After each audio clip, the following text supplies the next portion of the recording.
कुछ पत्रकार बंधु आ रहे हैं तो 5 मिनट जरा वेट कर लेते हैं, है ना? कुछ रह गए ना?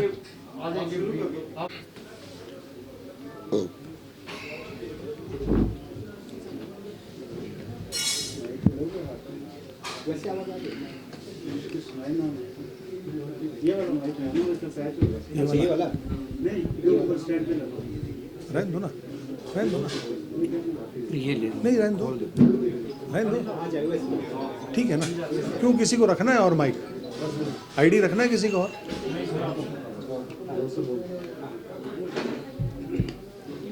और कोई?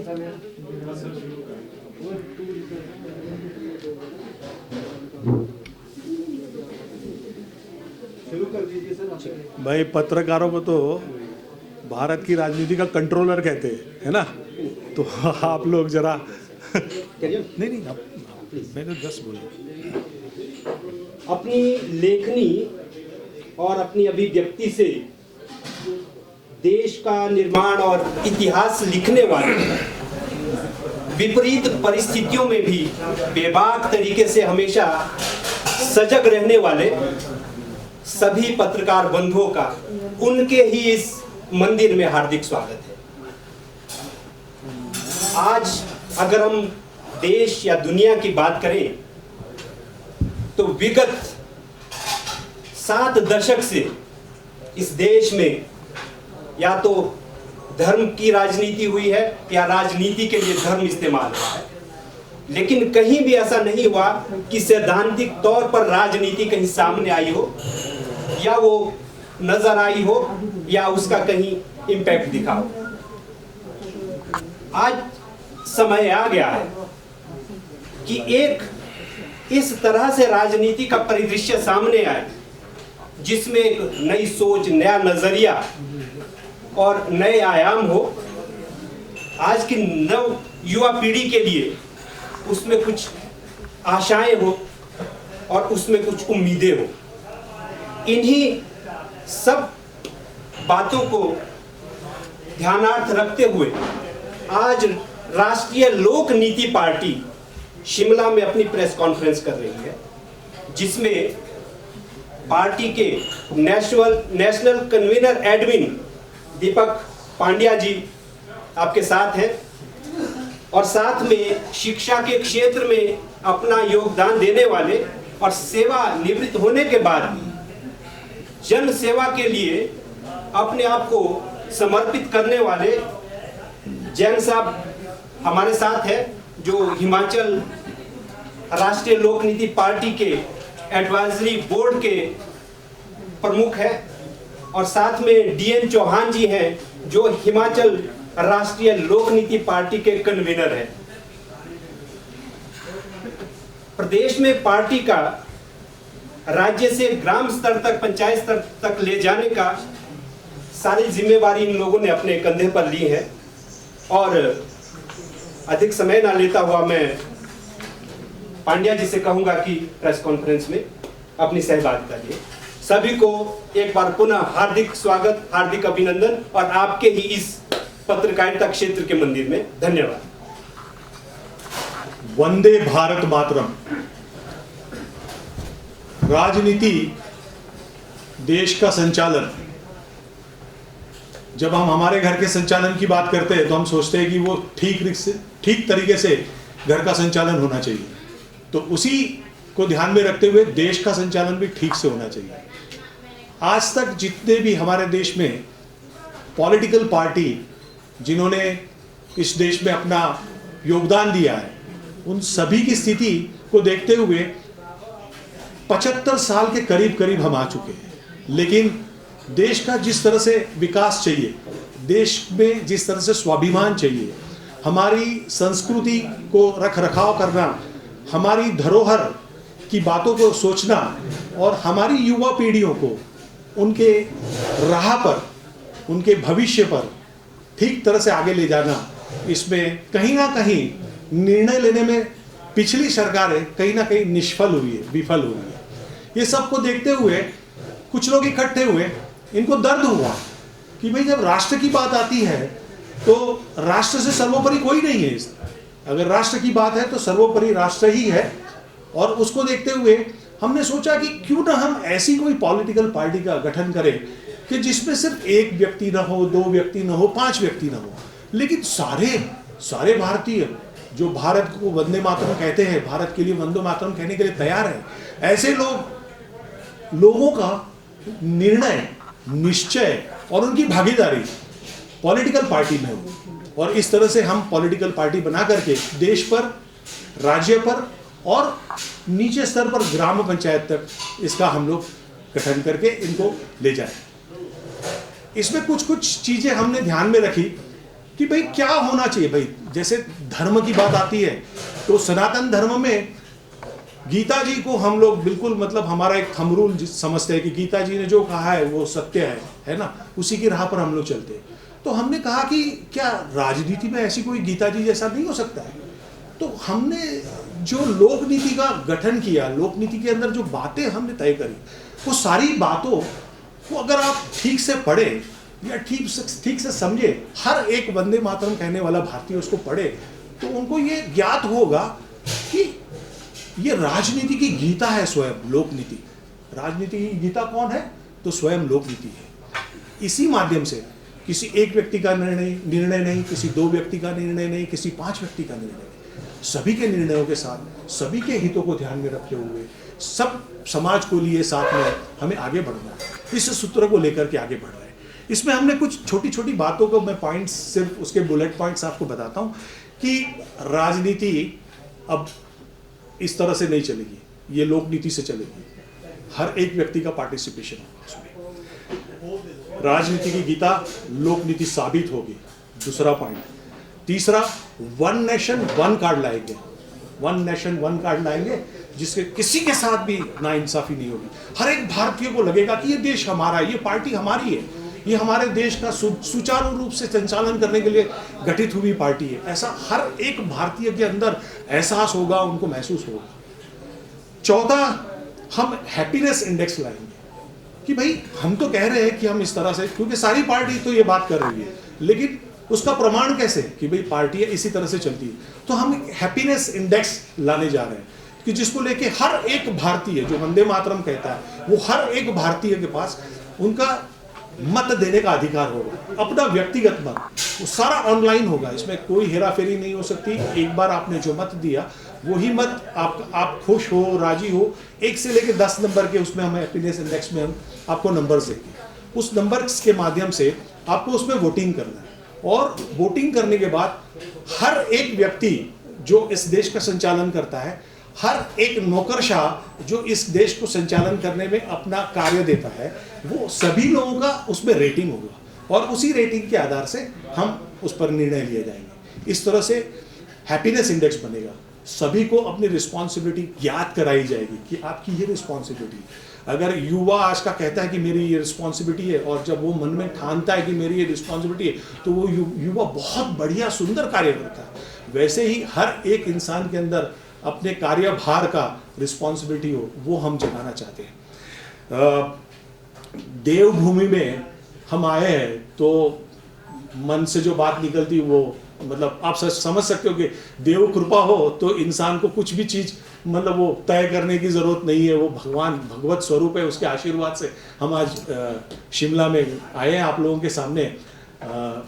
हम कहते हैं कि पत्रकार बंधु इतने विशेष है, आप लोगों का इतना इम्पोर्टेंस है कि जैसे एक कंपनी को चलाने के लिए फाइनेंशियल कंट्रोलर होता है जो ठीक से कंपनी चलाता है, वो उसकी जो भी मतलब फाइनेंशियल पोजीशन है वो देखता है, उसी तरह पत्रकार बंधु इस देश में राजनीति की बैकबोन है, राजनीति के कंट्रोलर है। मेरी आप सबों से हृदयस्थ विनंती है कि हमारे विषय को एक एक जनमानस तक, हिमाचल प्रदेश के एक एक जनमानस तक पहुंचाए और उनसे ये ज्ञात करें कि हम आपके पास आए हैं, हमारी बातों को, आपकी बातों को संक्षिप्त में हम हमारे शब्दों से आपके सामने रख रहे हैं। हमने देखा, इतने सालों का हमारा अनुभव ऐसा कहता है कि क्या सच में राजकीय पार्टी का गठन सच में होता है? क्या वो बहुमत से होता है? हमने देखा कि वो बहुमत से नहीं होता है। 100 मत होते हैं तो उसमें से चुनाव में मत देने के लिए 30-40% लोग जाते हैं, यानी 40 लोग जाते हैं। ये 40 लोग जाने के बाद सभी पार्टी को कुछ ना कुछ वोट देने के बाद अंत में ऐसा एक गणित परिणाम आता है कि जिस पार्टी को सिर्फ 20% या 21% वोट मिले 100 में से, वो राज कर रही है, वो देश का संचालन कर रही है। क्या ये बहुमत है? ये बहुमत नहीं है। हमने ऐसा सोचा ये बहुमत नहीं है। तो इसके लिए हमने क्या किया कि हम ऐसी राजनीति बनाएंगे जो स्वच्छ और सुदृढ़ राजनीति हो, जिसमें हर एक अच्छे इंसान को मन में ऐसी इच्छा होगी कि हम लोग इस राजनीति में जाएंगे। जो आज एक इंसान के मन में ऐसी डर है कि राजनीति में जाएंगे तो हम बिगड़ जाएंगे, हमारे साथ कुछ गलत हो जाएगा। राजनीति बड़ी गंदी चीज है। ये लोकमानस की बातें मैं कह रहा हूं, ये मेरे शब्द नहीं है। इसको देख करके आज अच्छा इंसान राजनीति में जाने को तैयार नहीं है। तो लोकनीति जब आएगी तो वो राजनीति की बातें सारी हमको भूलना है। लोकनीति कहेंगी बिल्कुल स्वच्छ सुदृढ़ तरीके से अगर हम चलाएंगे देश को, तो आप सोचिए हर एक अच्छे इंसान को, हर एक वोटर को ऐसा होगा कि इस देश का संचालन मेरे वोट से भी होगा। और हम सिद्ध करेंगे, और सिद्ध आपके सामने वो आएगा भी, वो गणित आपके सामने आएगा भी कि परसेंटेज ऑफ वोट जिस पर सरकार भी खूब खर्च कर रही है, सारी सामाजिक संस्थाएं भी उस पर ध्यान दे रही है, और हमारे इस निर्णय से जो आप सबों के माध्यम से हमारे पास आया है, ये हम सबों की चिंता आपके सामने व्यक्त करते हैं, किसी एक व्यक्ति की चिंता नहीं है। उस चिंता के माध्यम से हम आपको कह रहे हैं कि जरूर आपको कल का भविष्य ऐसा दिखाई देगा कि 90% 100% वोटिंग हुआ। क्योंकि जब सबको ऐसा लगेगा, मुझे लगता है कि मेरे घर में अगर मुझे ठीक से संचालन करना है तो घर के सभी लोग उसमें अपनी भागीदारी देते हैं, तो वैसे ही घर अंत स्वरूप में ये देश आपके सामने आएगा।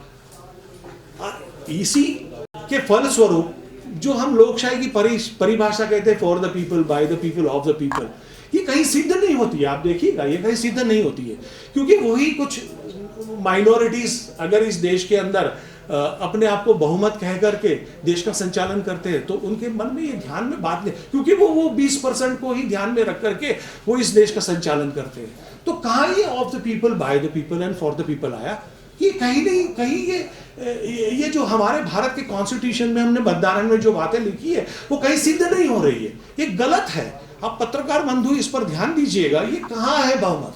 उस 20% वोट के साथ बैठी हुई पार्टी इस देश में देश का संचालन कर रही है, तो वो कहाँ बहुमत है? ये कहाँ for the people, by the people, by the people, for the people 100% होना चाहिए, न कि सिर्फ 20% होना। इस चीज को भी ध्यान में लेते हुए लोकनीति पार्टी आगे बढ़ी। देखिए, हमने ऐसा सोचा कि अगर हम शुरुआत करते हैं चुनाव की, तो क्यों ना हम भाई सनातन धर्म का बहुमत के साथ इस देश चल रहा है, तो क्यों ना हम धर्म के आधार पर भगवत का आशीर्वाद लेकर के आगे बढ़े। तो उस आशीर्वाद लेने के लिए हम आपके शिमला में आए हैं। हिमाचल प्रदेश जो देवभूमि कहलाती है, उस देवभूमि में आने वाले दिनों में लोकसभा के उपचुनाव है और विधानसभा के भी उपचुनाव है। हमारे पार्टी के जितने भी कोर कमेटी के और जो हमारे वरिष्ठ सदस्य हैं, उन सबों का एक मत के साथ हमने ये निश्चय किया है कि हिमाचल प्रदेश के ये जो 3 बाई इलेक्शन है, इसमें हम हिमाचल के अंदर भगवत आशीर्वाद के साथ इस चुनाव में हमारा पदार्पण करेंगे। इसके लिए हमने हिमाचल प्रदेश में भी हमारा जो संगठन का गठन है, उस संगठन के गठन को भी किया है। कई अनुभवी जिसको सच में, जिनके अंदर सच में पीड़ा है कि हमारे हिमाचल प्रदेश के साथ हमेशा अन्याय हुआ, ऐसे लोगों को हम साथ में लेके उनके सलाह, उनके मार्गदर्शन के साथ में हम लोग आज आपके पास आए। अंत में मैं एक शब्द जरूर कहूंगा कि ये वही शिमला है जहां पर कभी अंग्रेज राज में ऐसा लिखा जाता था, dogs and Indians are not allowed. आज हमारी जागरूकता की वजह से वो बोर्ड हटाए गए हैं और हमारे अंदर भले वो चीज हट गई है, हम डॉग्स नहीं है और नहीं थे कभी हम, लेकिन हम देवभूमि के अंदर आज भी एक सच्चे इंसान है और एक सच्चे हिमाचल प्रदेश के वतनी है। ये हम सिद्ध करेंगे और हम आपसे बार बार विनती करते हैं कि हमारे विषय को आम जनता तक, नीचे जो हमारे बहुत बहुमूल्य जन है, उन तक पहुंचाइएगा। और इसके साथ ही मैं आगे की बात के लिए हमारे डॉक्टर साहब को कहूँगा कि हिमाचल प्रदेश में उन्होंने अपने मार्गदर्शन से किस तरह से हम उसकी सारी रचना कर रहे हैं और किस तरह से हम आगे बढ़ रहे हैं। तो आपके सामने अभी डॉक्टर साहब हिमाचल प्रदेश की विषय रख करके आगे बढ़ेंगे। मैंने पूरा प्रयास किया है कि अपनी मैं जो हिंदी जानता हूँ उसमें आपके सामने इस विषय को रखूं। अगर उसमें किसी शब्दों से कुछ आगे पीछे हुआ होगा तो बख्श दीजिएगा। नमस्कार। वंदे भारत मातरम। डॉक्टर साहब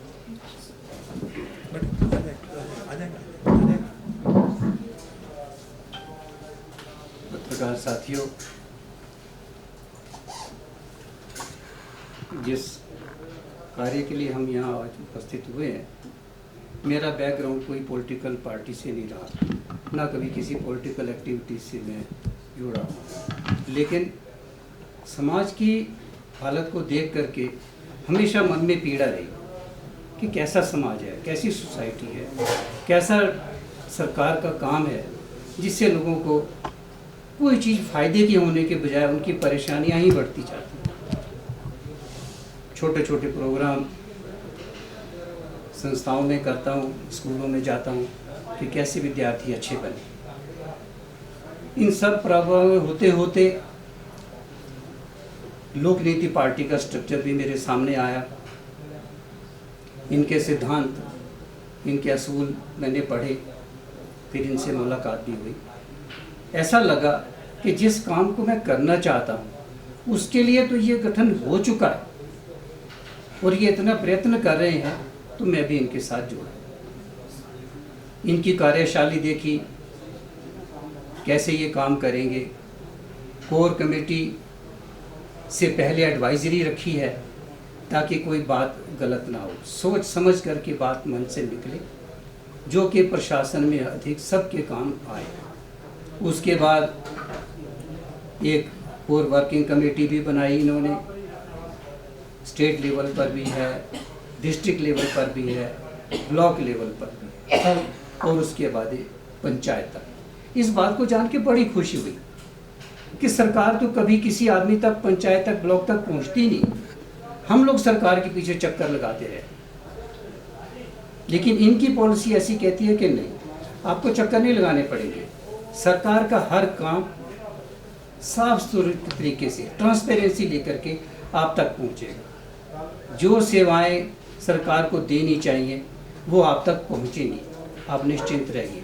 आपको कभी जगह जगह ऑफिसेज के चक्कर नहीं काटने पड़ेंगे, अस्पतालों में धक्के नहीं खाने पड़ेंगे, आपको पूरा ध्यान रखा जाएगा।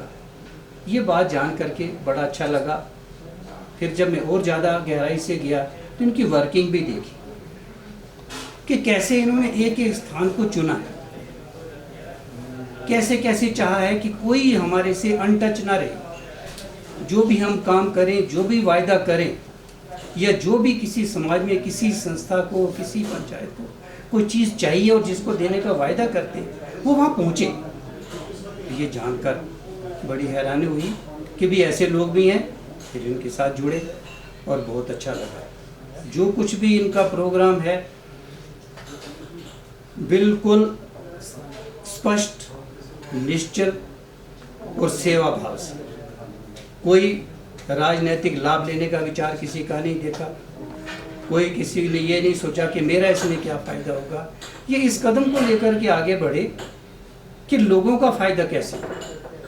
आज हमने जन्म लिया है, अपने लिए तो सब करते हैं, लेकिन हमें औरों के लिए करना चाहिए। लेकिन हम जो करना चाहते हैं वो हम कैसे करें आपके साथ। मैं एक छोटा सा आदमी हूँ, छोटा सा विभाग है मेरा, मैं कितना काम कर लूँगा। इसके लिए हमें पॉलिटिकल मजबूती चाहिए।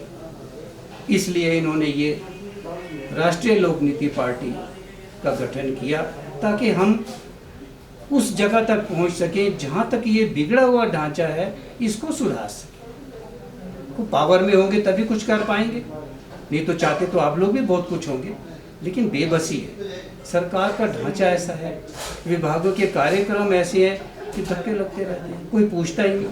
और आप सब लोग अगर कोई बड़ी अच्छी बात करना भी चाहते हो, माना देश के लिए बड़ी अच्छी कोई प्लानिंग है आपके पास, प्लेटफॉर्म नहीं है कोई, लेकिन ये लोक नीति की सरकार आपकी बात को सुनेगी, ऑनलाइन सुनेगी, ऑनलाइन जवाब भी देगी। और जो सबसे अच्छी बात इन्होंने सामने रखी वो रखी न्यू एरा लीडरशिप और न्यू एरा द्वारा जो नई से नई टेक्निक आई है, इंटरनेट है, मोबाइल है, हर चीज़ है, उसको हम यूज़ करेंगे। आपको ऑफिस में नहीं आना पड़ेगा, आप नेट पर ऑनलाइन अपनी बात रखो, ऑनलाइन अपना जवाब दो। जगह जगह अपना समय मत खराब करो, अपना मन भी मत खराब करो, आने जाने में समय मत खराब करो, पैसा मत खराब करो। और जब काम नहीं होते तो मन बड़ा खेम होता है। बहुत से लोग ऐसे हैं जो बड़े अच्छे काम शुरू करते हैं लेकिन रास्ते में छोड़ देते, पार नहीं उतरते। किसी को लाइसेंस नहीं मिलता, किसी इस डिपार्टमेंट में जाओ, उस डिपार्टमेंट में जाओ, पार ही नहीं होता काम। लेकिन हम आपको ये एश्योर करते हैं कि जैसे एडवाइजरी बोर्ड में मुझे इन्होंने रखा है, मैं हमेशा इनको एक सच्ची, साफ सुथरी और ईश्वर को हाजिर नाजिर जान करके वही राय दूंगा जो कि लोक कल्याण में हो और राष्ट्र हित में।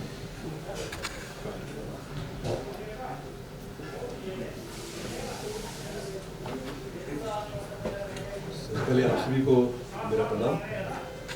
आज एक प्रसन्नता का अवसर है कि हमारे पास मेरे साथ राष्ट्रीय समन्वय, राष्ट्रीय कन्वीनर एडमिन दीपक पांड्या जी हमारे हैं और साथ ही हमारे जय साहब हैं एडवाइजर स्टेट लेवल के। और मुझे भी आज पहली बार एक मौका मिल रहा है कि आप सबसे रूबरू हूँ। मेरा नाम जयंत चौहान है और काफ़ी समय से काफ़ी सारी सामाजिक गतिविधियों में भी रहा और व्यावसायिक भी हूँ, कंपनी भी चलाता हूँ। वो एक रोजी रोटी का साधन है, उसको चलाना भी पड़ता है। लेकिन जहाँ तक सवाल है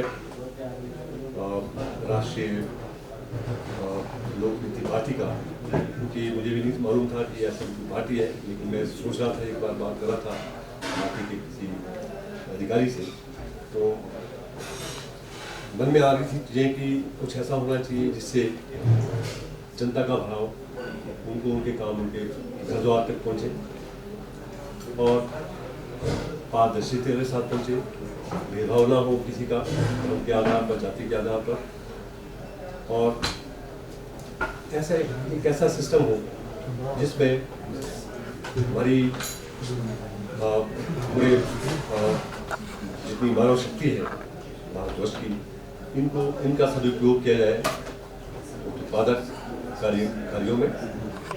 और उसके लिए ऐसा डिस्कस कर रहे थे जब उन्होंने मेरे सामने रखा कि ये देखिए जरा इसके बारे में आपका क्या विचार है। मैंने पढ़ी सारी उनकी नीतियाँ, कार्यक्रम कैसे आगे जाएंगे, क्या करना चाहते हैं, तो काफ़ी प्रभावित हुआ।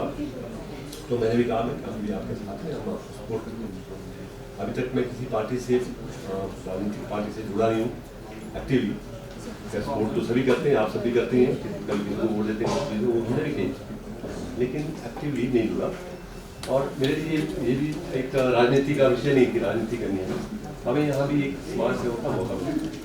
और जो हम सोच रहे थे करेंगे और अच्छे तरीके से हमारे देश को आगे बढ़ाने में, तरक्की करने में साबित होंगे उपयोगी, तो उसके लिए हमारा भी एक फैसला इसमें रहेगा। तो अभी मुझे मौका दिया गया कि आप हिमाचल प्रदेश के कन्वीनर बने, जिसमें विशेष रूप से मंडी लोकसभा सीट के लिए हमें काम करना है। ये जिम्मेदारी दी गई है। सर्वसम्मति से सबने ये निर्णय लिया कि मंडी सीट के लिए हम उम्मीदवार खड़ा करेंगे, जिसके लिए काफ़ी ट्रांसपेरेंट तरीके से हमने एप्लीकेशन हुई, उसका एक सिस्टम बनाया कि हम लोग उसमें कैसे स्क्रीनिंग करेंगे, किसी के साथ कोई भी ऐसा ना लगे कि उनको कि हमारे साथ कोई बेइंसाफी हुई है। और मेरिट कैंडिडेट आए और जिनको फिर उम्मीदवार उतारा जाएगा, उसमें भी काफ़ी सारा प्रोसेस है, उसको फॉलो करेंगे। आप अगर देखेंगे इसके बारे में एप्लीकेशन राष्ट्रीय लोकनीति.org, अगर आप देखेंगे वेबसाइट, उसमें इसके लिए फॉर्म आया हुआ और फॉर्म लोग भर रहे हैं। हम चाहते हैं कि मैक्सिमम लोग भरें। हमारा सिस्टम एक है, ऑटोमेटेड सिस्टम है, वो अपने आप स्क्रीन करता है, अपने आप अगले स्टेज पर भेजता है। तो हमें थाउजेंड्स के हिसाब से लोग आए तो और अच्छी बात है। जब वो किसी का नाम है, कोई कैंडिडेट थोपा नहीं जाएगा कि ऊपर से हमने उठाया ठीक है तुम लड़ो, ऐसा नहीं करेंगे।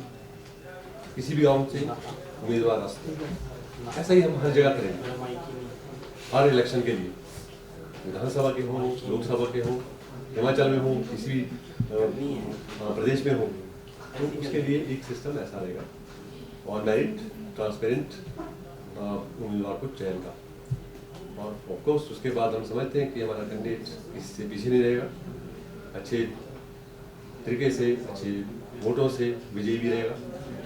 ये तभी संभव है जब हम लोग अपना एक तरीका अपना रहे हैं और ये नहीं है कि किसी का भाई है, किसी का भतीजा है, किसी का रिश्तेदार है, ऐसा यहाँ नहीं चलेगा। और हम लोग जुड़े भी इसलिए पार्टी से कि यहाँ ऐसा कोई स्कोप नहीं है। सभी का समान रूप से सम्मान किया जाएगा, उनको यथा योग्य उनको ओहदा भी मिलेगा, उनके कार्य के हिसाब से, उनकी परफॉर्मेंस के हिसाब से। और जैसे कि आपको बताया ही है और जैन साहब ने भी बताया है, राष्ट्रीय कन्वीनर साहब ने कहा है कि हम लोग प्रसन्नता के लिए भी एक पैरामीटर रखेंगे, उसको चेक करेंगे, परफॉर्मेंस चेक करेंगे गवर्नमेंट एम्प्लॉयज़ की, लोगों की भी, यहाँ तक कि जो हम लोग भी हैं आम आदमी, उनका भी एक पैरामीटर सोच रहे हैं करने को कि ठीक है आप लोग क्या कर रहे हैं, क्या कंट्रीब्यूट कर रहे हैं, उसमें भी आपके लिए है उसके लिए पैरामीटर कि आपको भी मापा जाए कि आप क्या कार्य कर रहे हैं समाज के लिए, क्या सोसाइटी के लिए कर रहे हैं, या क्या अपने देश में करें, प्रदेश में कर रहे हैं। तो वो भी एक विचारणीय विषय है, आगे इसमें भी काम कर रहे हैं। और इसके अलावा अभी मंडी लोकसभा के लिए समय शायद नजदीक आ रहा है, इलेक्शन लड़ेंगे, अपना कैंडिडेट हम उतारेंगे। और जिला मंडी की काफ़ी सारी समस्या भी हैं जिनको हमने सोच रहे हैं कि हम लोग उनको अपने उस पर लें कि उन समस्याओं का समाधान करें। काफ़ी सारे बागवानों की समस्या है, सबसे बड़ी आप देख सकते हो। कृषि की समस्या है, कृषक को माना जाता है कि सबसे जिसके होते हैं कि जो मेहनत सबसे ज़्यादा करता है उसको सबसे कम पैसा मिलता है। ये लोग आपने भी पाया होगा और हम भी देखते हैं। वैल्यू एडिशन नाम की कोई जो ट्रेडर्स हैं वैल्यू एडिशन नहीं करते, वो सिर्फ ट्रेडिंग करते हैं और अपना अच्छा सा मार्जिन उसमें लगा के कॉस्ट उसमें ऐड करके रिटेलर को भी महंगा मिलता है, बागवानों को या किसानों को कम पैसा मिलता है। वो एक सॉल्यूशन है करने का जो हम लोग बड़े पैमाने पर जिसके लिए हम काम करेंगे। उसके लिए हमने सोचा भी है कैसे होगा, इसके लिए स्टडी भी की है। और इसके अलावा युवाओं के लिए हम लोग क्या देखते हैं कि एक बड़ी तादाद में ऐसे युवाओं का मेरे पास भंडार हो गया है कि जिनको रोजगार नहीं मिल पाता। वो क्यों नहीं मिल पाता है कि हम लोगों ने ट्रेनिंग, अगर उनकी शिक्षा दीक्षा, उनका प्रशिक्षण बिना सोचे समझे उनको दिया है, उनके टैलेंट को नहीं दिखाया, उनके इंटरेस्ट को नहीं दिखाया, वो क्या करने के लिए ज़्यादा फिट है। और हमने ये भी नहीं असेस किया है कि हमें कितने लोग इस काम के लिए चाहिए।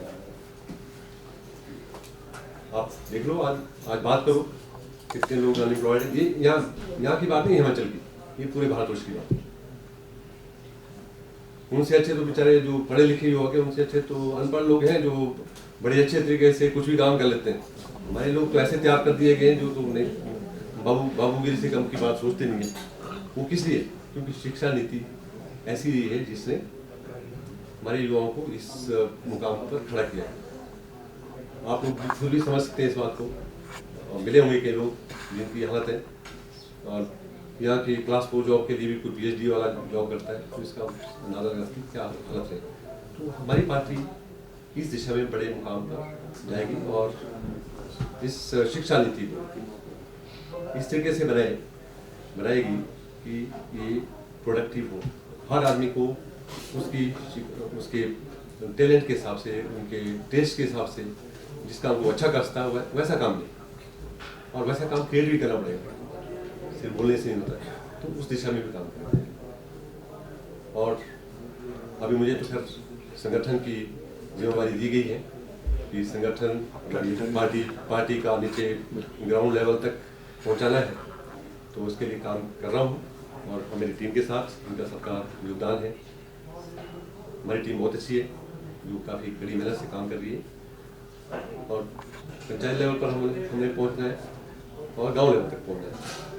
ऐसा नहीं कि पहुंचे नहीं, हम पहुंचे हैं लेकिन सभी गांव तक नहीं पहुंचे। वो हमारा एक टारगेट है और एक जिम्मेदारी दी गई है जिसके लिए हम आज आपके साथ रूबरू भी हुए। आपसे निवेदन है कि ये सारी बातें पहुँचाएँ लोगों तक, जन जन तक, और उनका फीडबैक चाहिए। हम ये नहीं कहें हमको वोट दो मेरिट के हिसाब से। अगर लगते हैं हम हमारे कैंडिडेट काबिल हैं और वो कैपेसिटी रखते हैं काम करने की, तब आप वोट करो। हम कोई राजनीतिक पार्टी नहीं है, हम एक समाज सेवक पार्टी। हमने हमारे देश को एक बहुत बड़े मुकाम पर पहुंचाना है, जिसको आप कहते हो डेवलप्ड कंट्री के तौर पर पहुंचाना है। अभी भाषण में बड़े सारे लोग बोलते रहते हैं कि हम लोग चाइना से आगे जाएंगे। कैसे जाएंगे? चाइना का जो सिस्टम है काम करने का, हमारे पास तो उसका आधा % भी नहीं है, तो कैसे जाएंगे हम? लेकिन हमारी पार्टी उस मुकाम पर पहुंचा सकती है अपनी स्ट्रेटजी से, अपनी पॉलिसी से, नीति। तो इसलिए अभी तो मैं आप सबका धन्यवाद करूंगा एक बार फिर, हमारे राष्ट्रीय कन्वीनर साहब का भी और जैन साहब का भी, शर्मा जी भी आए हैं और मेयर साहब हैं, तो उन सबका भी धन्यवाद करता हूँ कि मुझे भी एक मौका दिया गया है और मैं समाज सेवा करने का। अगर कुछ पूछना है तो हाँ, प्रश्नोत्तरी हो तो आपकी मतलब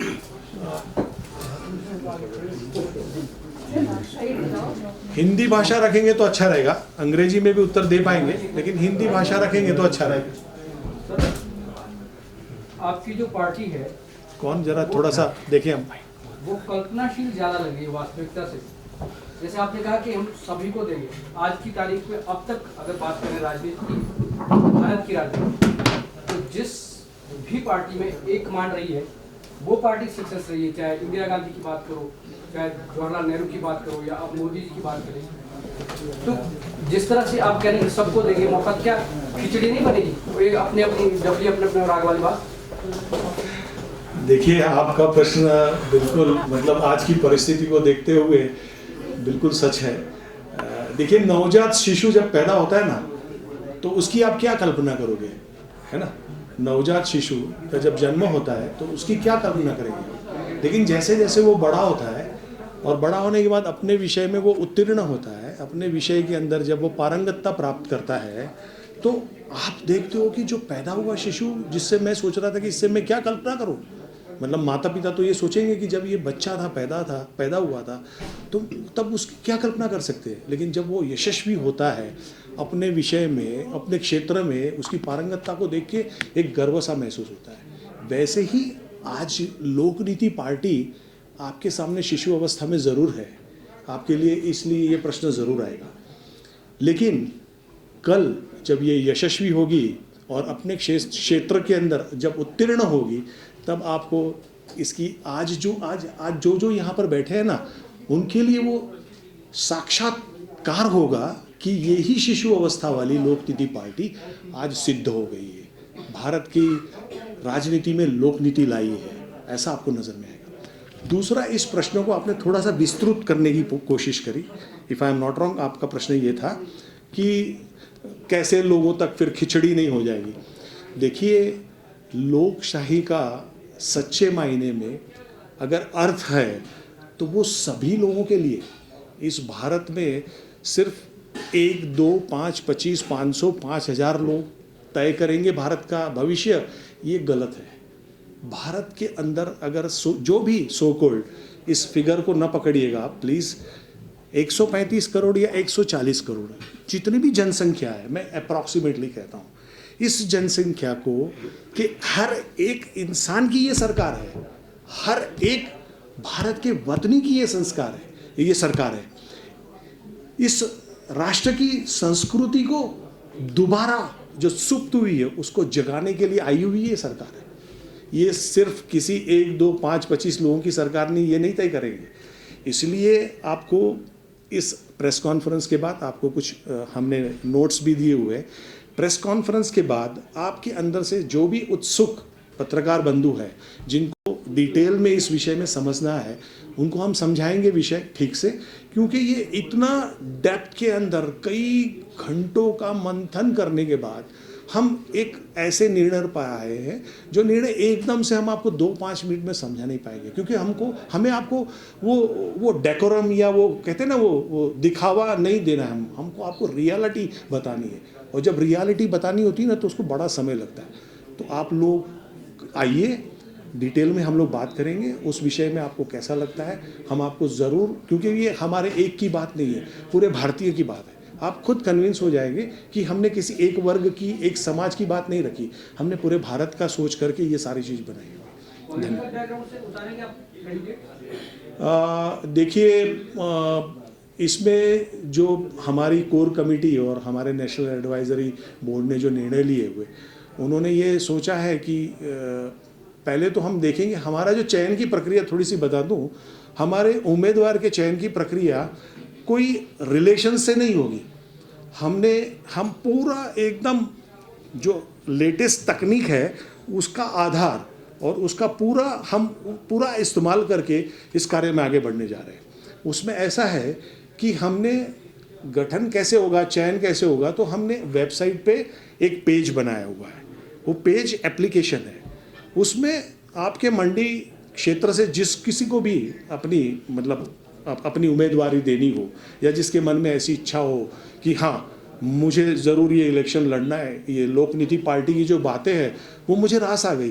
देखिए, सम्मानित डॉक्टर जैन साहब ने भी कहा कि नहीं, मुझे हमारे मन में वो पीड़ा थी और मुझे वो समझ में आया कि इन लोगों के पास ये बात है। देखिए, कितने प्रबुद्ध, आस्थावान और कितने सीनियर हिमाचल प्रदेश के एक वतनी हमारे साथ बैठे हैं। अगर वो प्रबुद्ध और आस्थावान व्यक्ति अगर कोई बात कहता है या कुछ निर्णय पर आता है, तो कितने बड़े समाज का वो निर्णय हो सकता है, ये तो आप मानते हो ना।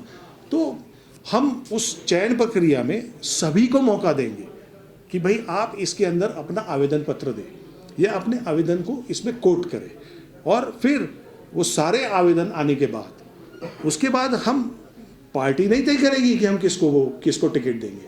उसके बाद सेकंड फेज ऐसा होगा जिसके अंदर हम स्थानिक लोगों का ओपिनियन लेंगे।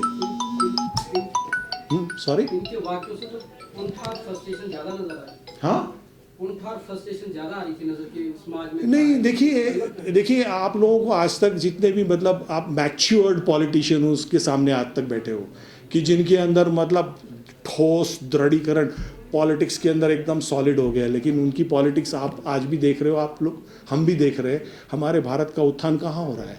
हम भारत को एकदम, भारत के अंदर वैभव देखना चाहते हैं, कहाँ वैभव नज़र आ रहा है हमको? कहाँ एक एक आदमी की बात हमको नज़र आनी आ रही है? इसलिए आपके मन में भी ऐसा सोच रहे हो आप कि वो मैच्योरिटी नज़र नहीं आ रही है, लेकिन दर्द तो है ना। देखिए, आदमी का चेहरा कैसा भी होगा, लेकिन उसके मन के अंदर, उसकी वाणी कैसी भी होगी, लेकिन उसके मन के अंदर अगर कोई दूसरी बात होगी, बोलेंगे कुछ और करेंगे कुछ और, कटुता होगी, तो वो ठीक नहीं होगा। इन्होंने जो भी आपके सामने शब्द रखने की कोशिश की है, वो अंतरात्मा के साथ, अपने मन हृदय के साथ उन्होंने विषय को रखा है। इसलिए शायद उसके अंदर आप लोगों को वो पाकट नज़र नहीं आया होगा, वो दृढ़ीकरण नज़र नहीं आया होगा, वो जो आज के पॉलिटिकल लीडर जैसे बात करते हैं वैसा नज़र नहीं आया होगा, लेकिन सच्चाई नज़र ज़रूर आएगी। आप इसको ठीक से देखिएगा प्लीज़। तो चयन की प्रक्रिया लोगों के माध्यम से होगी, ये तय है। पार्टी का चेहरा कौन है? सॉरी, हिमाचल में पार्टी का चेहरा कौन होगा? और दूसरा, तीन उपचुनाव के लिए आप कैंडिडेट कब तक फाइनल करेंगे? देखिए, हिमाचल में कौन मुख्य स्वरूप में इस कार्य में आगे बढ़ेगा और किसके संचालन से, किसके मार्गदर्शन से ये पार्टी आगे बढ़ेगी, उन दोनों महानुभावों का आपके साथ परिचय हो चुका है।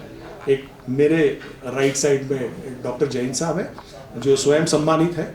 मेरे लेफ्ट साइड में नहीं हाँ, मेरे जो लेफ्ट साइड में चौहान साहब हैं, वो स्वयं पूरे हिमाचल प्रदेश की स्थिति को बिल्कुल जानते हैं, है ना। तो वो दोनों का गठन हुआ है। इसके बाद हम नीचे तक, यानी जैसे इन्होंने बताया, हम ग्राम पंचायत तक सभी का गठन करेंगे, है ना।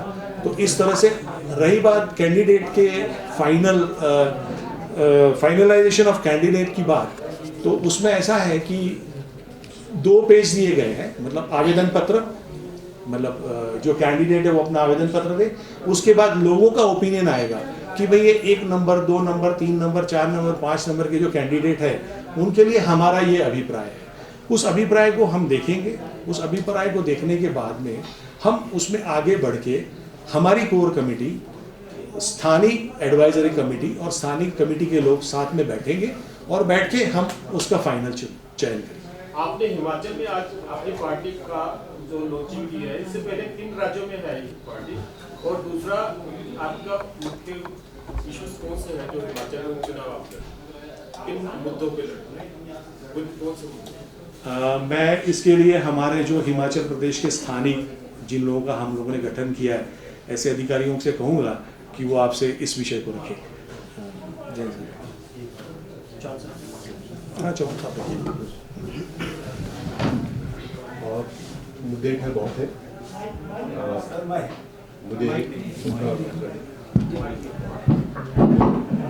मुद्दे बहुत है, और लोगों की जो रिक्वायरमेंट है उनके विकास के लिए क्या चाहते हैं वो बात करना, वो सारे मुद्दे, और मुद्दों की काफ़ी लंबी एक फहरिस्त बन चुकी है जो हम अपने जो निकालेंगे इसका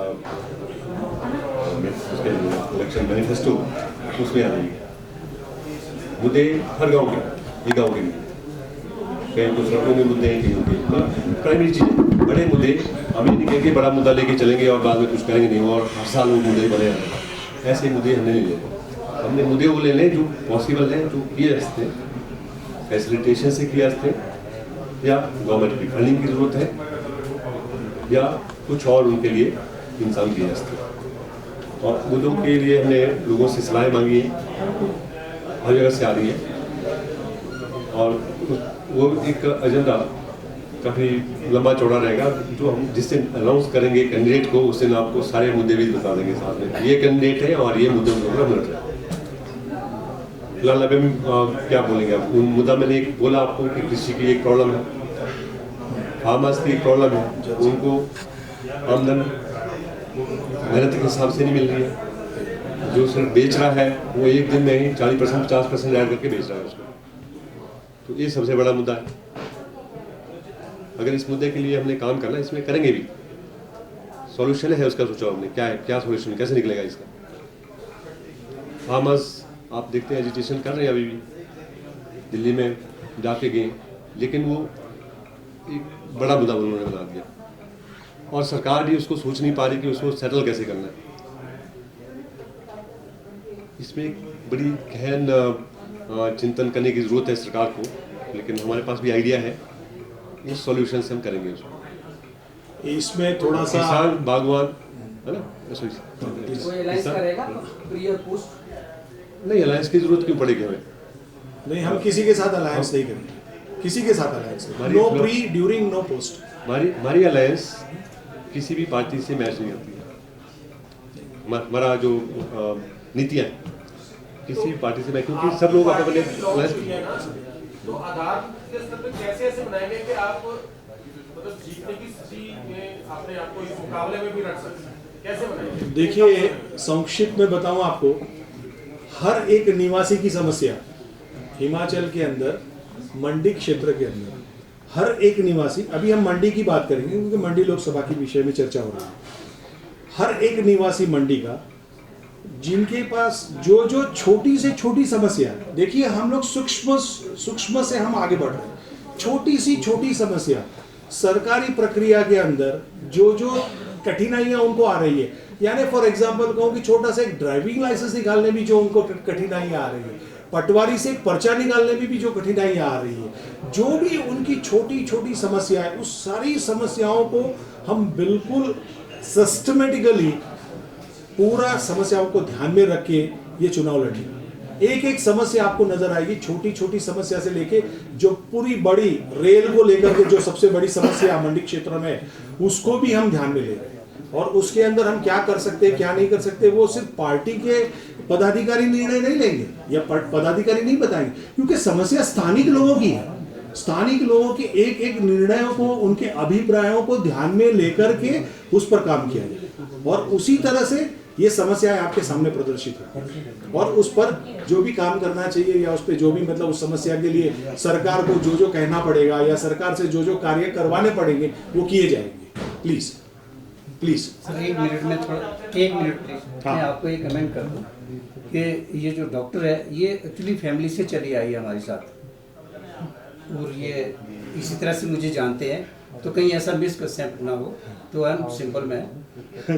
हाँ, क्योंकि कभी लिखने से कभी कंट्रोवर्सी हो सकती है कि हाउ ही इज डॉक्टर, इस वजह से मैंने आपका, क्योंकि आपका जो एक बार छप जाएगा that will be for ever, तो कंट्रोवर्सी ना हो। Please. फाइनली इस वर्ड को मेरे साथ आप रिमूव कर लेना, ठीक ना? ठीक। डॉक्टर का हेरिडिटी भी चलता सर है जी? डॉक्टर की पदवी नहीं ये बोलचाल में जो सोसाइटी में, जैसे फादर साहब डॉक्टर थे, उनके फादर से तो मुझे बोलते हैं अरे डॉक्टर क्या आता है। आप डॉक्टर हैं नहीं वैसे? नहीं जी, मैं तो शौकिया तौर पे लगाया नाम। है जी, शौकिया तौर पे लगाया हुआ नाम। मैंने नहीं लगाया जी, लोगों ने लगाया। ना लोग लगा देते हैं, अरे डॉक्टर बात सुन नहीं, वो कई बार ऐसा नहीं कि वो जो रिश्तेदार होते हैं ना वो ऐसे कर लेते हैं। अच्छा, फादर के जो हेरिडिटी होती है, कभी कोई बीमार हो तो दवाई क्या देता आदमी, क्या चलिए जो जनरल बात है, आप तो उससे चल पड़ा ये। नाम तो ठीक है ना सर आगे? हाँ, नाम एनवी जैन, सिंपल नाम है। हाँ अगर आप सफल हो जाते हैं अपनी ड्यूटी में तो कहीं ऐसा तो नहीं कि आम आदमी और पार्टी दूसरा के आप अच्छा बाहुबली नेता बाहर से आएंगे और एक मिनट दोबारा जरा बोलिएगा, थोड़ा सा डिस्टर्बेंस आ रहा है। सर यदि आप सफल हो जाते हैं अपनी नीति में हाँ। तो कहीं ऐसा तो नहीं होगा आम आदमी पार्टी की तरह बाहुबली नेता दूसरी पार्टी से आएंगे और संस्थापक सदस्यों को बाहर करके किसी को राज्यसभा की सीट दी जाएगी या फिर किसी को विधायक की टिकट दी जाएगी, ऐसी क्या गारंटी लेंगे आपकी संस्थापक सदस्यों की जो है उसको उनको दूर नहीं किया जाएगा, उनको साइडलाइन नहीं किया जाएगा और बाहुबली नेता जो बड़ी बड़ी डोनेशन पार्टी को देते हैं उनको नहीं लाया जाएगा आपकी पार्टी में? सर इसमें ऐसा है कि पहले तो चयन की प्रक्रिया से अगर आप देखेंगे कि हर कोई आदमी या हर कोई इंसान आके या हर कोई बाहुबली है ना, वो आकर के इस पार्टी में अपना अधिकार जमा ही नहीं सकता। हमने कॉन्स्टिट्यूशन पार्टी का ही ऐसा बनाया हुआ है कि जिसमें जो इस कॉन्स्टिट्यूशन की एलिजिबिलिटी क्राइटेरिया को जो फुलफिल करता है वो ही इस पार्टी में आगे बढ़ सकता है। उसके अलावा हमारे यहाँ पार्टी के मेंबरशिप के बाद भी उसकी ट्रेनिंग होगी, मेंबर बनने के बाद उसकी ट्रेनिंग होगी जो ऑनलाइन होगी और वो ट्रेनिंग के अंदर वो जब यशस्वी होता है, ट्रेनिंग के अंदर उत्तीर्ण होता है उस परीक्षा के अंदर, उसके बाद ही वो एक्टिव मेंबर कहलाता है। तो यहाँ वो हर कोई आदमी, आपके मन की जो चिंता है बहुत मैं ये प्रशंसनीय है कि आप एक युवा पत्रकार है, आपको इस देश के अंदर ऐसे लोगों का जो सहभाग है वो पसंद नहीं है और वो नहीं होना चाहिए, इसके लिए आप चिंता करते हो, मैं आपकी प्रशंसा करता हूँ। ऐसा इस पार्टी में बिल्कुल नहीं हो सकता और बिल्कुल नहीं होगा। यहाँ पार्टी में मेरे पास भी वो अधिकार नहीं है, हमारे पार्टी के अध्यक्ष के पास भी वो अधिकार नहीं है, किसी के पास वो अधिकार नहीं है। आपकी बात पे हाइपोथेटिकल ज्यादा लग रही है, लग रहा है जमीन पर उतरी नहीं। हाँ नहीं, ऑथेंटिक है बात, मैं कहता हूँ इसलिए आप ऑथेंटिक मन समझिएगा, लेकिन उसकी ऑथेंटिसिटी प्रूव करने के लिए आप हमारे कॉन्स्टिट्यूशंस को पढ़िए। हमारी जो हमने जो नीतियां बनाई है, जो हमने इन डिटेल में हर सब्जेक्ट पे जो अभ्यास किया हुआ है, वो सिर्फ हमारा अकेले का अभ्यास नहीं, इसलिए हमारे अंदर से आपको विश्वास नजर आएगा। वो हर एक लोगों से हमने मतलब जांच पड़ताल कर करके, स्क्रूटिनी कर करके हम इस निर्णय पर आए, इसलिए हमारे अंदर विश्वास है जो आपको भी विश्वास दिलाएगा पढ़ने के बाद। धन्यवाद। पार्टी के कन्वीनर है तो इनकी भी ट्रेनिंग हो गई है क्या? या बिल्कुल सभी की ट्रेनिंग हुई, सभी के अंदर से देखिए थोड़ा सा एक कोट बता दूं कि प्रसूति की पीड़ा से, मतलब असहनीय प्रसूति की पीड़ा से एक शिशु का जन्म होता है ना, वैसे ही आज इस देश में जो राजनीति की जो पीड़ा हम लोग देख रहे हैं ना कई सालों से, उस पीड़ा को देख करके हम लोग आज उस पीड़ा से जो जन्म हुआ है ना, वो लोक नीति का जन्म है। सर वो बहुत टाइम लगेगा ना शैशव अवस्था से युवा अवस्था में आने में। नहीं, तो प्रक्रिया तो है, प्रक्रिया को तो फॉलो करना ही पड़ेगा सर। अभी कैसे आप हम तो अगले इलेक्शन आ जाएंगे तब तक आप रहेंगे? हाँ बिल्कुल रेडी रहेंगे। अभी हम मंडी की सीट को लड़ेंगे सर आपके इसमें महिलाओं की कितनी भागीदारी? 50%। 50% महिला। अब टू 50%। यहाँ भी महिलाओं को टिकट मिलेगा मैक्सिमम अभी एक ही सीट है जी, एक ही सीट है। नहीं, जो जैसे 2 सीटें नहीं, हम मंडी के लिए लड़ेंगे। सिर्फ मंडी नहीं, इसमें महिला का ऐसा है, सुनिए ना, हम बहुत स्पष्ट बताया है कि आवेदन पत्र जिन जिन का आएगा, है ना, उसका जैसे आवेदन पत्र में जिस उम्मीदवार को हम तय करेंगे उसी हिसाब से गठन होगा। आप समझ रहे, चयन उसी हिसाब से होगा। इसमें भी महिला पुरुष का हमने प्राधान्य, जो होगा, जो सबसे बढ़िया होगा उसका चयन होगा। ये मंडी के लिए मतलब विधानसभा जो उपचुनाव हो रहे हैं उसके लिए कोई कैंडिडेट आपको नहीं, वो यही प्रक्रिया से, सभी को इसी प्रक्रिया से। आज हमारे मन में कोई धारणा नहीं है कि हम इनको सुनिए, अभी हम लोग ऐसी कोई धारणा लेके नहीं चल रहे कि हम इसको कैंडिडेट बनाएंगे। ये सारी प्रक्रिया से ही होगा सारा काम। आप समझने की कोशिश करिएगा। मैं ये पूछ रहा हूँ, अभी लड़वा रहे हैं आप दोनों सीट, दो सीटें हैं विधानसभा की, उस पे लड़ रहे हैं कि नहीं लड़ रहे? देखिए परिस्थिति कैसी हो रही है। अभी हमने स्टेट में एडवाइजरी कमेटी का और कन्वीनर का और सबका गठन किया हुआ है। ये लोगों पर हमने वो निर्णय छोड़ा हुआ है कि ये लोग क्या निर्णय लेंगे, ये हमारे पास विषय रखेंगे। अगर इनकी पूरी इच्छा होगी तो हम आगे बढ़ेंगे, लेकिन अभी हम लोगों ने निर्णय ले लिया है कि मंडी लोकसभा में हम चुनाव के अंदर जरूर जाएंगे। ये सर्वानुमत तय हुआ है। एक मैंने सवाल पहले पूछा था, जवाब आपने नहीं, शायद स्लिप हो गया। बोलिए। कि इस पार्टी को आप हिमाचल में करें ना गठन, तो इससे पहले 3 राज्यों में गठन हो चुका है इसका, और आप क्या महाराष्ट्र से हैं? क्योंकि आप बोली ऐसे बता दिया, आपने लोकशाही पार्टी है वो महाराष्ट्र में। अब हम लोग ऐसा नहीं, मैं भारत से जरूर हूँ। नहीं, वो तो हम भी हैं, लेकिन आप हिमाचल में भी आ रहे हैं। थोड़ा सा व्यक्तिगत हो जाएगा ये, पर फिर भी मैं भारतीय हूँ और कई प्रदेशों से मेरा नाता रहा है। मतलब जन्म कहीं महाराष्ट्र में, बम्बई में हुआ है और कई क्षेत्र में, कई प्रदेशों में मैंने काम किया है, इसलिए शायद आपको वो टच नजर आता है। धन्यवाद। एक बात मैं आपकी कहना चाह रहा था, इधर जो है जिन्होंने ये कहा था कि भाई ये बड़ी परिकल्पना सी लग रही है, ये भाई जमीन पर उतरेगा या नहीं उतरेगा। एक्चुअली ये परिकल्पना नहीं है, ये आम आदमी जो भी हमारे से, उनकी परेशानी को देख करके बात पैदा हुई। ये हमारी सोच या सपना नहीं आया, ये सोच बनी कि जब लोगों की इतनी परेशानी, इसको कैसे उतारें तो उसका हल होगा जो परेशानी हम झेल रहे हैं। ये कोई ज़्यादा काल्पनिक बात नहीं है, ये वास्तविक बात है। और कोई बंधु? बस हो गई। Thank you very much. Thank you.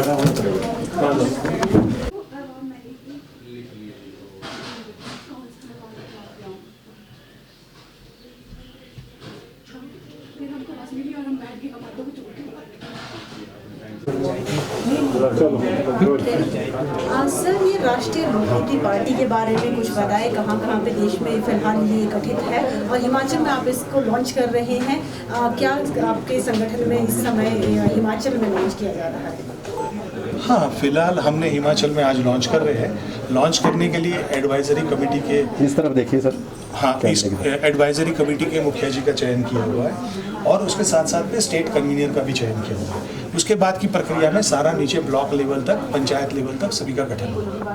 Please. Himachal में कौन होगा सर आपके पार्टी का चेहरा और कब तक कैंडिडेट अनाउंस की जाएगी? देखिए, विस्तृत रूप में हमने आपको बताया कि हमारी चयन की प्रक्रिया से जो उत्तीर्ण होगा वही हमारा उम्मीदवार होगा। हम कोई एक माइंड सेट लेके नहीं चल रहे कि मेरा लड़का होगा या मेरे चाचा का लड़का होगा, ऐसा कोई माइंड सेट नहीं है। बिल्कुल एलिजिबिलिटी क्राइटेरिया के साथ आप ही के अंदर से, आप ही के बीच में से जिसको आप सभी लोगों का भविष्य सुदृढ़ बनाना है वही होगा उम्मीदवार। किन मुद्दों को लेके आप इस इलेक्शन में उतरेंगे? जैसे आपको बताया कि स्थानिक लोगों की जो छोटे से छोटी समस्या है ना, उस समस्याओं से लेकर के आपके मंडी के अंदर जो रेल की समस्या है, जो विस्तृत में भी बात नहीं करेंगे, लेकिन उस रेल की समस्या तक की सारी समस्याओं का हम पूरा बारीकाई से निरीक्षण करके उसमें pros and cons of the matter को देख करके उस विषय के साथ चलेंगे। सर, आपने कहा है आपकी पार्टी डिफरेंट पार्टी है, डिफरेंट तरीके से चुनाव लड़ रही है और राजनीति में आएगी, तो क्या डिफरेंस है दूसरी पार्टी से? देखिए, डिफरेंस शुरू में ही बताया कि ये राजनीति की गीता जी है, तो ये डिफरेंट और एक्सक्लूसिव ही होगी मेरे भाई, है ना। जब गीता जी है तो वंस एंड ओनली होती है। इस गीता जी में कोई बदलाव कहीं भी नहीं होता। राइट फ्रॉम बिगिनिंग से लेके किसी भी संस्था अगर गीता जी का चयन करती है तो उसके अंदर कॉमा भी बदला नहीं जा सकता है, उसके अंदर कोई भी चीज़, एक शब्द का भी हेरा फेरी नहीं हो सकती। As it is actual truth होता है। वैसे ही आज लोकशाही के माध्यम से, है ना, देश की राजनीति में लोकनीति गीता जी साबित होगी। सिलेक्शन ऑफ कैंडिडेट जो है उसी से आप समझो कि हम कितना उनसे अलग चल रहे हैं। मुद्दा नहीं है, सबसे महंगाई मुद्दा नहीं रहेगा। सब अब लोग महंगाई अभी कोई मुद्दा क्या, देखिए बहुत प्रॉब्लम है, छोटी छोटी बहुत दिखते हैं जो मंडी क्षेत्र को लेकर के हम चले। देखो क्या मुख्य विचारधारा और क्या मुख्य सोच के साथ में इस पार्टी का आप गठन कर रहे हैं? क्या किस मुख्य बात को या विचारधारा को आप लेकर आ रहे हैं? क्या नया इस पार्टी में आप लेकर आ रहे हैं? आई थिंक हमने ये जो सारी बातें की वो नई है ना, पूरा इसमें कोई मतलब किसी के साथ मतलब कोई किसी जिसको कहते हैं ना कि हम लोग एक सिंपल हिंदी में सगावाद या परिवारवाद या ऐसा कुछ भी नहीं है। ये लोगों की सरकार बनेगी, ये लोकनीति लोगों की सरकार बनाएगी, है ना। अब राष्ट्र की नीति लोकनीति बनाएगी, है ना। ये हमारी नीति ये है कि आप क्या चाहते हैं, आप क्या समझते हैं कि आपके लिए क्या उचित है वो हम करेंगे। हम क्या चाहते हैं आपके लिए क्या उचित है ये नहीं सोचेंगे। लास्ट में ब्रीफिंग दी जाती है ना, ये सारी उसका एक ब्रीफ कट चाहिए सो दैट आप इससे रिपीट करें कि हमारा वो एक क्या रहता है कि 1 घंटे की बजाय हमारे पास 15 मिनट, कोई चिंता नहीं, नोटेड। क्या पार्टी सुनिश्चित करेगी कि किसी राजनीतिक बैकग्राउंड के लोग ना आए और आपराधिक छवि वाले लोग इसमें ना आए? बिल्कुल 100%। हाँ, मतलब वो तो उसकी चिंता की जाएगी, बिल्कुल नहीं होगा वैसा। प्रक्रिया ही ऐसी है, वो लोग एलिजिबिलिटी क्राइटेरिया ही नहीं बैठता है। सर इनको बोलने दीजिए ना। उसकी कैंडिडेट कब तक चुनेंगे आप, क्या वो रहेगा? मैंने हमने अभी ऑनलाइन पोर्टल पे रख दिया है ना, एप्लीकेशन हमने रख दी है। उस एप्लीकेशन के अंदर हमने 1 तारीख तक, है ना, आने वाली 1 तारीख तक लोगों को हम उसमें अपना आवेदन पत्र मतलब अपना आवेदन देने के लिए बताया गया है। उसके बाद अगर ज़रूरत पड़ी तो हम इस डेट को एक्सटेंड भी कर सकते हैं, क्योंकि अभी कोई गैजेट आया नहीं है सरकार का कि चुनाव की डेट कौन सी है, तो उसी आधार पर ये चलेगा जी। और कुछ thank you very much everybody. अच्छे से विचार को रखिएगा, हम आपकी समस्याओं का भी समाधान करेंगे। आपका शुक्रिया।